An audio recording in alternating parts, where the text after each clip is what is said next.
Bom, vamos mergulhar agora na quarta linguagem do amor, que é pura ação, atos de serviço. Sabe, pode parecer uma coisa simples, tipo lavar a louça, mas a gente vai ver que a história por trás dessa linguagem é bem mais profunda e, olha, mais complexa do que parece à primeira vista. Basicamente, atos de serviço significa demonstrar amor através do esforço. É sobre fazer coisas para agradar outra pessoa, sabe? É transformar tarefas do dia a dia em verdadeiras provas de cuidado. É um tipo de amor que dá para ver e sentir na dedicação de cada gesto. E que tipo de ações seriam essas? Olha, basicamente qualquer coisa que precise de tempo, de planejamento, de energia. Desde preparar o jantar, lavar a louça até cuidar do carro ou cortar a grama. São gestos que, quando são feitos com um espírito positivo, se tornam expressões de amor poderosíssimas. Pois é, mas é aqui que a coisa começa a complicar. O que acontece quando uma pessoa está se esforçando um monte, fazendo vários atos, mas o parceiro ou a parceira não se sente amado? Isso nos leva direto para a história de um casal que estava vivendo exatamente esse impasse. Então, vamos conhecer o Mark e a Mary. Depois de só 2 anos de casamento, a sensação deles era de que discordavam em absolutamente tudo. O conflito era tão grande que a esperança, parecia ter ido embora.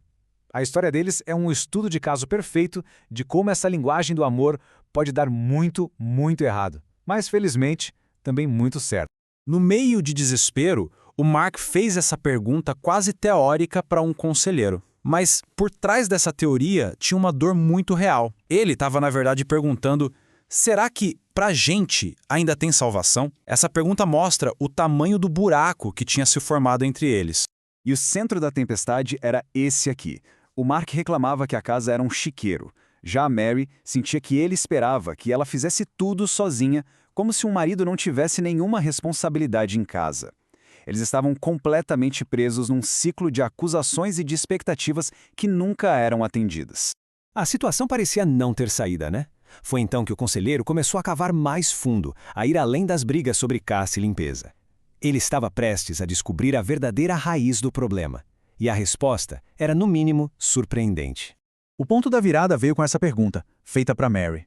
Em vez de focar nos problemas de agora, o conselheiro fez ela voltar no tempo, lá para a época do namoro. O que é que o Mark fazia, naquela época, que fazia ela se sentir tão amada?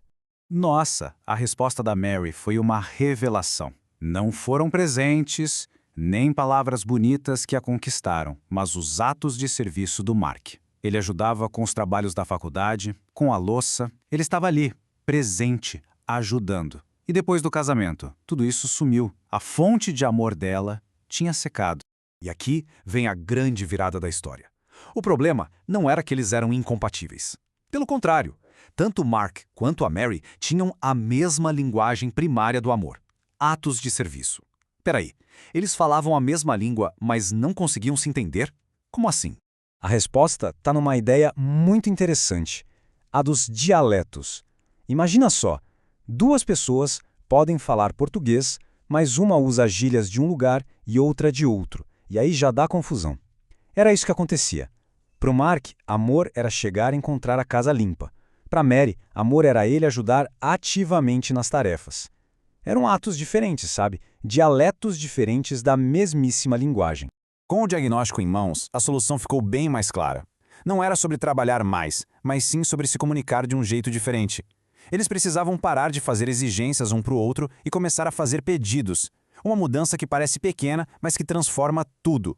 E o ponto crucial é este: pedidos guiam o amor, enquanto as exigências acabam com ele. Uma exigência soa como uma ordem, e isso gera ressentimento. Já um pedido mostra uma necessidade e dá a outra pessoa a escolha de responder com amor. É a diferença entre dizer "você tem que fazer isso" e "significaria muito para mim se você fizesse isso". Então, o que eles fizeram foi super prático. Criaram estas listas pensando de forma bem concreta em quais atos faziam cada um se sentir amado. Para o Mark, eram coisas como a cama arrumada. Para Mary, era o carro lavado, a ajuda com o aspirador. Pela primeira vez, eles tinham um mapa claro para o coração um do outro. A história do Mark e da Mary não é só sobre eles. Ela nos ensina verdades que valem para todo mundo sobre como o amor funciona na prática, ainda mais quando falamos de atos de serviço. Vamos dar uma olhada em 3 lições fundamentais que a gente pode tirar dessa experiência. Primeiro, O jeito que a gente age na fase da paixão não é garantia nenhuma para o futuro. Depois, a gente tende a voltar para os nossos padrões antigos. Segundo, e isso é crucial, o amor é uma escolha, não dá para exigir. E terceiro, que talvez seja o mais revelador de todos, a crítica é uma pista. As reclamações mais duras de alguém geralmente apontam direto para a maior necessidade de amor daquela pessoa. E essa citação resume tudo perfeitamente. Quando a Mary criticava o Mark por ir caçar, ela não estava atacando o hobby dele. Ela estava de um jeito bem ruim, implorando por aqueles atos de serviço que ela sentia tanta falta. A crítica era, no fundo, um pedido de amor disfarçado. E uma última lição fundamental. O Mark teve que superar o modelo que ele viu em casa, onde o pai não mexia uma palha nas tarefas domésticas. Para conseguir amar a Mary na linguagem dela, ele teve que deixar para trás os próprios estereótipos.